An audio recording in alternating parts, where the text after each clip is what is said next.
আসসালামু আলাইকুম। প্রবাস সংবাদে আমন্ত্রণ জানাচ্ছি আমি রিদিতা রেজা। শুরুতে জানিয়ে দিচ্ছি প্রবাস সংবাদ শিরোনাম। নিজের এবং পরিবারের কারো আওয়ামী লীগের নেতৃত্বে না থাকার ইঙ্গিত দিলেন শেখ হাসিনা। নির্বাচনের পরও ভারতেই থাকার পরিকল্পনা।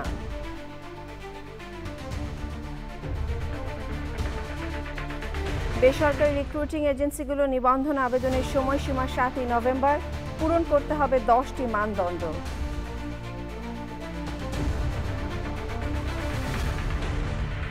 জাপানের নতুন প্রধানমন্ত্রী সানায়ে তাকাইচির অভিবাসন নীতি কঠোর করার ঘোষণা, উদ্বেগে প্রবাসীরা। এবং চীনের সঙ্গে বাণিজ্য চুক্তি করছে যুক্তরাষ্ট্র জানালেন ডোনাল্ড ট্রাম্প। মার্কিন প্রেসিডেন্টের সফর ঘিরে সাউথ কোরিয়ায় বিক্ষোভ।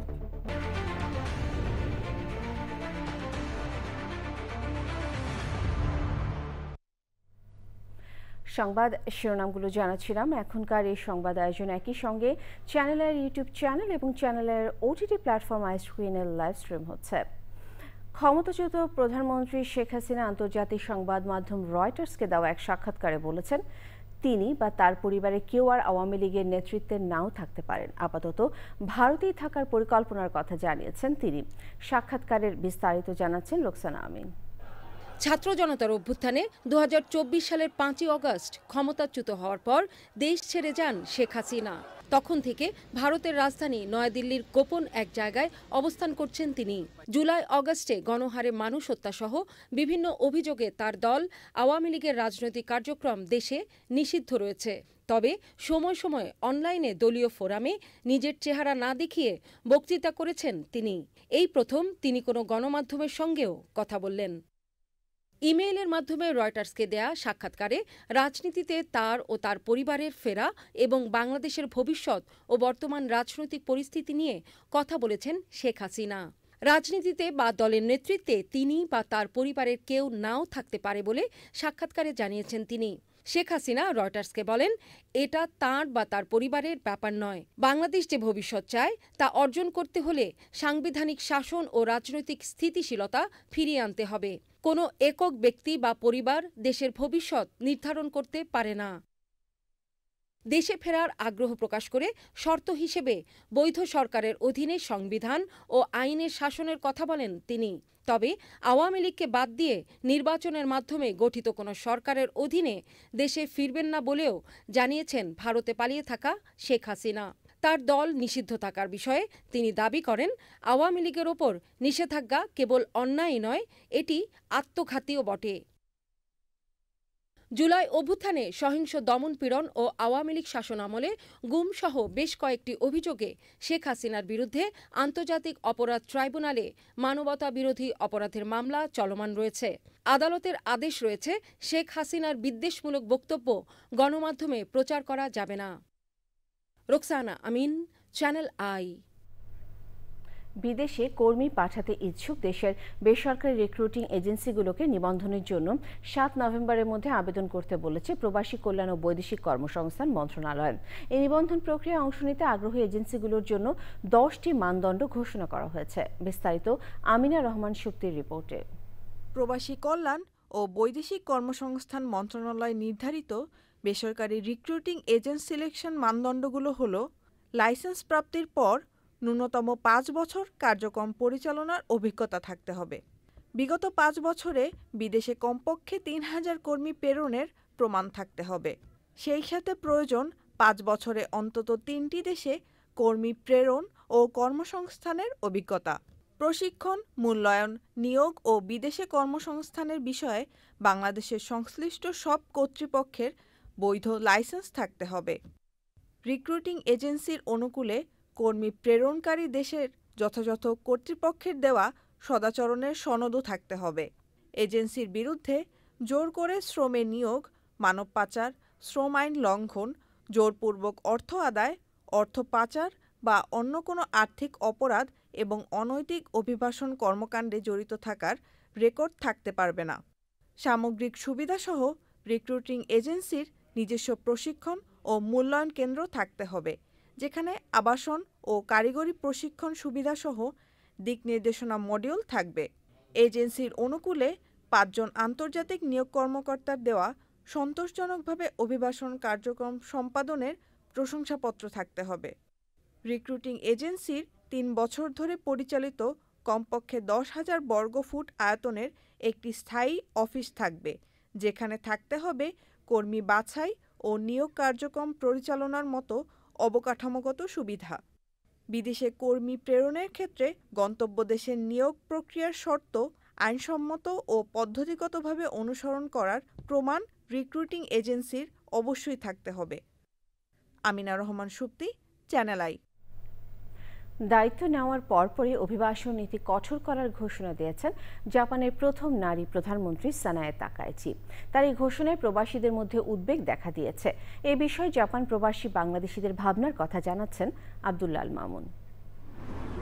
সূর্যোদয়ের দেশ জাপানে 104তম প্রধানমন্ত্রী নির্বাচিত হয়েছেন সানায়ে তাকাইচি। তারপর থেকে বিদেশিদের মধ্যে এক ধরনের নেতিবাচক ধারণা তৈরি হয় যে বিদেশিদের থাকার বিষয়ে অনেক রেস্ট্রিকশন করবেন। যে সমস্ত বিদেশি জাপানের আইন অমান্য করবে অথবা মেয়াদোত্তীর্ণ ভিসা নিয়ে থাকবে তাদেরকে রাখতে দিবে না। বাংলাদেশের মধ্যেও এই চিন্তার বাজ দেখা গেছে। জানেন, গত 21 তারিখ জাপান তার ইতিহাসে একজন প্রথম মহিলা প্রধানমন্ত্রী পেয়েছেন। নতুন সরকারের কাছে প্রবাসী বাংলাদেশ হিসেবে আমার একটি চাওয়া, সেটা হচ্ছে যারা জাপানের আইন কানুন মেনে চলছেন, দীর্ঘদিন ধরে জাপানে আছেন, তাদের ভিসা পরিবর্তন, ভিসা প্রসেসিং সহ তাদের পিআর পাওয়ার ক্ষেত্রে যেন বিভিন্ন ছাড় দেওয়া হয়। নিয়োগের পরে ভদ্রমহিলা বেশ রক্ষণশীল ঘরানার লোক, তার সাথে যোগ হয়েছে কোয়ালিশনের ইশিনোকাই, যারাও রক্ষণশীল। আশা করা যাচ্ছে জাপানের অভিবাসন নীতির পরিবর্তন আসবে, পজিটিভ পরিবর্তন, অর্থনৈতিক পরিবর্তন আসবে। জাপানে 40 বছর বসবাসরত শিশু সাহিত্যিক, কথা সাহিত্যিক এবং গবেষক প্রবীর বিকাশ সরকার বলেন, জাপান প্রযুক্তির দেশ, জাপান ব্যবসার দেশ, বাণিজ্যের দেশ, এবং এদেশ থেকে অনেক কিছু শেখার আছে আমাদের। আমি মনে করি যে জাপান সরকারের সহযোগিতায় যদি বাংলাদেশে প্রযুক্তিগত কারিগর বিশ্ববিদ্যালয় বা কারিগরি স্কুল যদি প্রতিষ্ঠা লাভ করা যায় এবং জ্ঞান যদি লাভ করতে পারে, আমি মনে করি বাংলাদেশের সার্বিক উন্নতি একটা দিক চিহ্নিত হবে। জাপানের ইতিহাসে প্রথমবারের মতো নির্বাচিত 64 বছর বয়সী নারী প্রধানমন্ত্রী সানায়ে তাকাইচি কিছুটা রক্ষণশীল হলেও বাংলাদেশের সাথে সম্পর্কের ক্ষেত্রে কৌশলগত কিছু পরিবর্তন থাকলেও নীতিগত তেমন পরিবর্তন হবে না বলে মনে করছেন সংশ্লিষ্টরা। আব্দুল্লাহ আল মামুন, টোকিও। চীনের সঙ্গে যুক্তরাষ্ট্র বাণিজ্য চুক্তি করতে যাচ্ছে বলে জানিয়েছেন মার্কিন president Donald Trump. South Korea APEC সম্মেলনে যোগ দেওয়ার পর দেশটির প্রেসিডেন্টের সঙ্গে বৈঠক করেছেন তিনি। ট্রাম্পের সফরকে ঘিরে সাউথ কোরিয়ায় বিক্ষোভ হয়েছে, আর ক্ষেপণাস্ত্র পরীক্ষা চালিয়েছে প্রতিবেশী দেশ নর্থ কোরিয়া। আমিনা রহমান সুপ্তির রিপোর্ট। চলতি এশিয়া সফরের তৃতীয় ধাপে সাউথ কোরিয়ায় এশিয়া প্যাসিফিক ইকোনমিক কোঅপারেশন অ্যাপেকের প্রধান নির্বাহীদের সম্মেলনে যোগ দেন ডোনাল্ড ট্রাম্প। তিনি জানান, যুক্তরাষ্ট্র চীন চুক্তি হচ্ছে শিগগিরই, যা দুদেশের জন্যই ভালো হবে। বৃহস্পতিবার সাউথ কোরিয়ায় চীনের প্রেসিডেন্ট শি জিনপিং এর সঙ্গে ডোনাল্ড ট্রাম্পের বৈঠকের কর্মসূচি রয়েছে। On this trip alone, I've signed groundbreaking agreements with Malaysia, Cambodia, Japan. Our deal with the Republic of Korea will be finalized very soon, like moments or very shortly thereafter. These agreements will be incredible victories for all of us because everyone is better off when we have stable partnerships, not plagued by chronic problems and imbalances. Probably you know that President Xi of China is coming tomorrow here. সম্মেলনের পর গ্যাংজু national মিউজিয়ামে south কোরিয়ার president Lee জাই মিউয়ের সঙ্গে বৈঠকে দুদেশের বাণিজ্য সহ বিভিন্ন বিষয়ে আলোচনা করেন ট্রাম্প। সে সময় ট্রাম্পকে সোনার মুকুট সহ বিভিন্ন উপহার দেন লি। বৈঠকের সময় মিউজিয়ামের বাইরে বিক্ষোভ করেন ট্রাম্প বিদ্রোহীরা। সে সময় বেশ কয়েকজনকে গ্রেফতার করে পুলিশ। ট্রাম্পের সাউথ কোরিয়া সফরের আগে পশ্চিম উপকূলে নতুন ক্রুজ ক্ষেপণাস্ত্রের পরীক্ষা চালিয়েছে প্রতিবেশী দেশ নর্থ কোরিয়া। দেশটির রাষ্ট্রীয় সংবাদ মাধ্যমে বলা হয়, এটি শত্রুদের নর্থ কোরিয়ার পারমাণবিক শক্তির কথা মনে করিয়ে দেবে। তবে নর্থ কোরিয়ার নেতা কিম জং উনের সঙ্গে সাক্ষাতের আগ্রহ প্রকাশ করেছেন Donald Trump. Amina Rahman Supti, channel I. যুক্তরাষ্ট্রের মিশিগানের হ্যামট্রাকমেক সিটি মেয়র পদে প্রার্থী হয়েছেন বাংলাদেশি বংশোদ্ভূত মুহিত মাহমুদ। মিশিগানে বসবাসকারীরা মনে করছেন মুহিত মাহমুদ মেয়র হিসেবে নির্বাচিত হলে সেটি হবে বাঙালি কমিউনিটির জন্য এক মাইল ফলক। মিশিগান থেকে ফয়সাল আহমেদ মুন্নার পাঠানো তথ্য, ভিডিওচিত্রে নাজিব বেগের রিপোর্ট। যুক্তরাষ্ট্রের মিশিগান অঙ্গরাজ্যের হ্যামট্রাকমেক সিটির নির্বাচন আগামী 4 নভেম্বর। সিটির নির্বাচনকে সামনে রেখে ব্যাপক আগ্রহ তৈরি হয়েছে বাঙালি কমিউনিটি ও ভোটারদের মধ্যে। এবারের নির্বাচনে প্রথমবারের মতো কোনো মেয়র পদপ্রার্থী হিসেবে লড়ছেন বাংলাদেশি বংশোদ্ভূত মুহিত মাহমুদ। তার বাড়ি সিলেটের গোলাপগঞ্জে। তাই এবার বাঙালি ভোটারদের কাছে সুবর্ণ সুযোগ নিজ দেশীয় কোনো প্রার্থীকে হ্যামট্রাকমেক সিটির মেয়র হিসেবে বেছে নেওয়ার।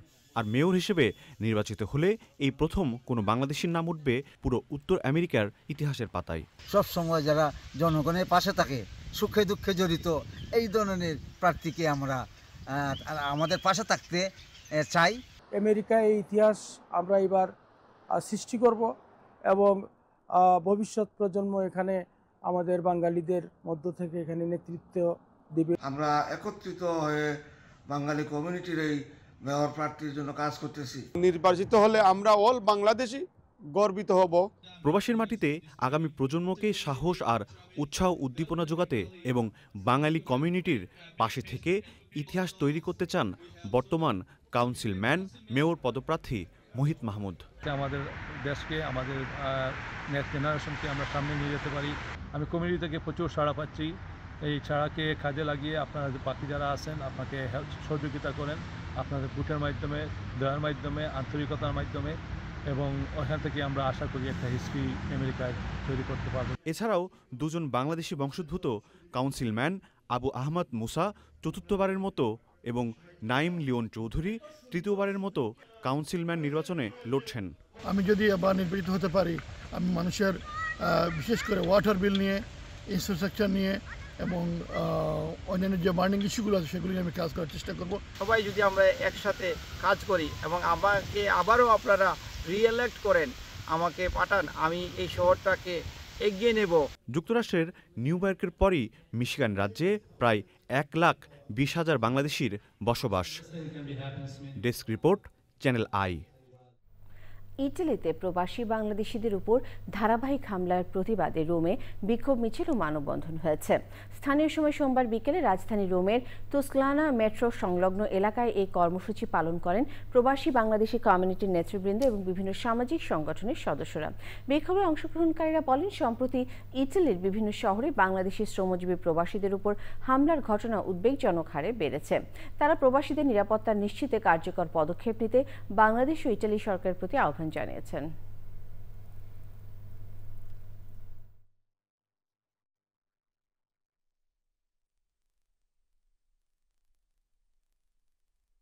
প্রশাসনের কাছে আমাদের সামাজিক, অর্থনৈতিক এবং আমাদের এই স্বাস্থ্যসম্মত আমাদের জীবনের নিরাপত্তা, সেই নিরাপত্তার জন্য আমরা আজকে এখানে সমবেত হয়েছি এবং সকলে একাত্মভাবে আমরা প্রশাসনের কাছে আবেদন করব, বাংলাদেশি এরা যত ভাই আছি আমরা সকলে মিলে আবেদন করব যে আমরা যেন আমাদের এই দেশে স্থায়ীভাবে বসবাসের সকল সুযোগ সুবিধা পাই। ফ্লোরিডার মায়ামিতে ফ্রেন্ডস অ্যান্ড ফ্যামিলির আয়োজনে a musical journey with Bappa Majumdar নামে সাংস্কৃতিক অনুষ্ঠান হয়েছে। ফ্লোরিডার কোরাল স্প্রিংস শহরে 2000-এরও বেশি প্রবাসী বাংলাদেশের অংশগ্রহণে আয়োজন মিলন মেলায় পরিণত হয়। যুক্তরাষ্ট্রের ফ্লোরিডা থেকে জানাচ্ছেন ইমরান জনি। ফ্লোরিডার কোরাল স্প্রিংস শহরে গত 25 অক্টোবর ফ্রেন্ডস অ্যান্ড ফ্যামিলি আয়োজন করেছিল a musical journey with Bappa Majumdar. এই কনসার্টে প্রায় 2000-এরও বেশি বাংলাদেশিরা স্বতঃস্ফূর্তভাবে এসেছেন এবং উপভোগ করেছেন বাপ্পা মজুমদারের এত সুন্দর একটি কনসার্ট।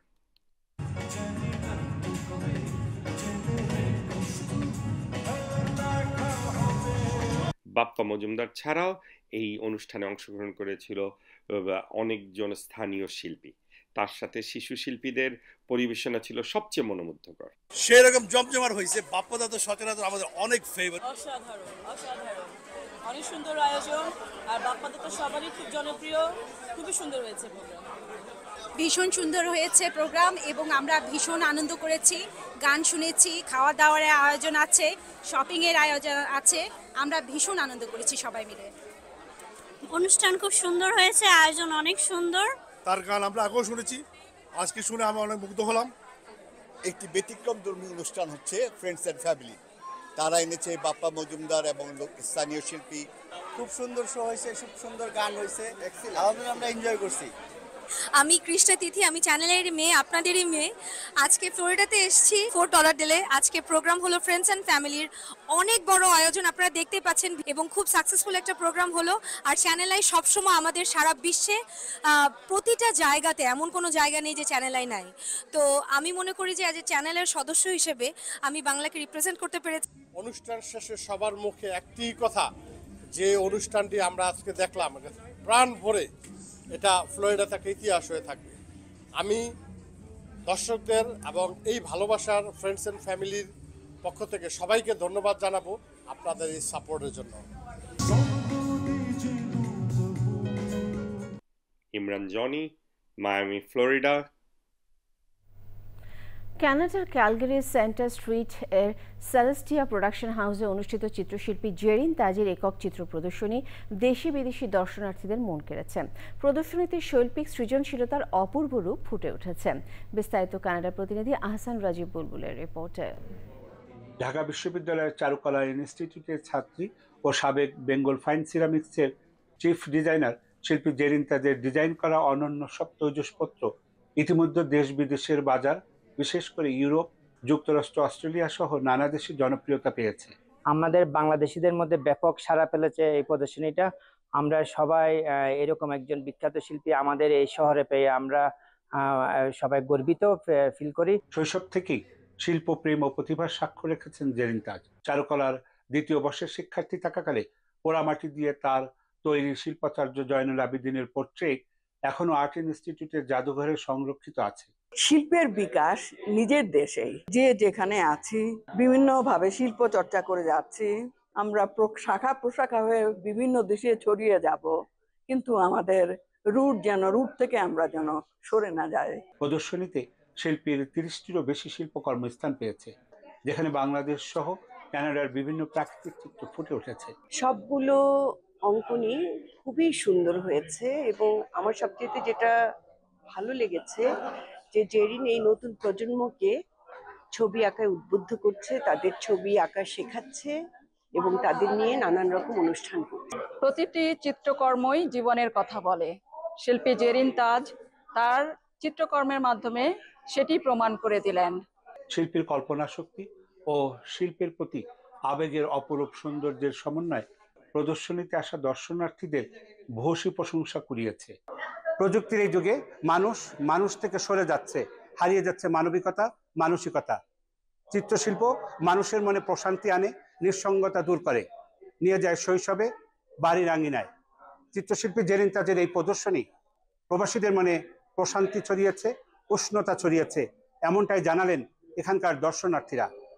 কানাডার ক্যালগারি থেকে আহসান রাজীব বুলবুল, চ্যানেল আই। ভার্জিনিয়ায় ফল ফেস্টিভ্যাল হয়েছে।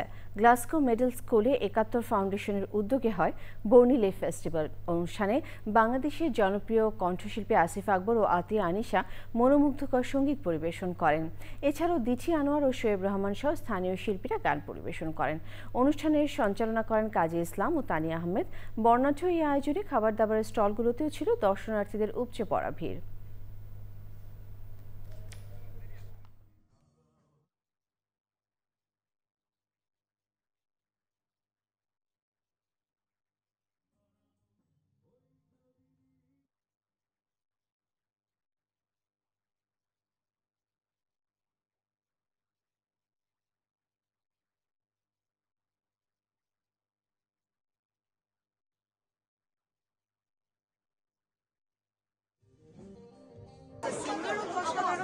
আর আমি যেটা বলবো যে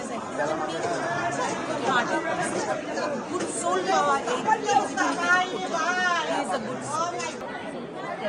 thank you so much channel সেই সাথে আপনাকে আসলে যখন আমরা অর্গানাইজাররা যখন আমরা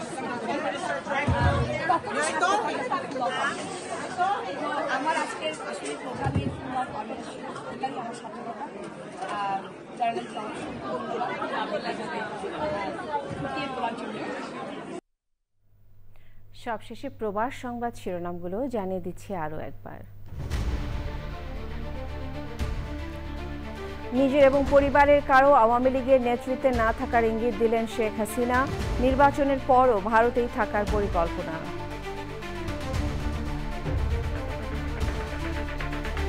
বেসরকারি রিক্রুটিং এজেন্সিগুলো নিবন্ধন আবেদনের সময়সীমা 7 নভেম্বর, পূরণ করতে হবে 10টি মানদণ্ড। জাপানের নতুন প্রধানমন্ত্রী সানায়ে তাকাইচির অভিবাসন নীতি কঠোর করার ঘোষণা, উদ্বেগে প্রবাসীরা। এবং চীনের সঙ্গে বাণিজ্য চুক্তি করছে যুক্তরাষ্ট্র, জানালেন ডোনাল্ড ট্রাম্প। মার্কিন প্রেসিডেন্টের সফরকে ঘিরে সাউথ কোরিয়ার বিক্ষোভ।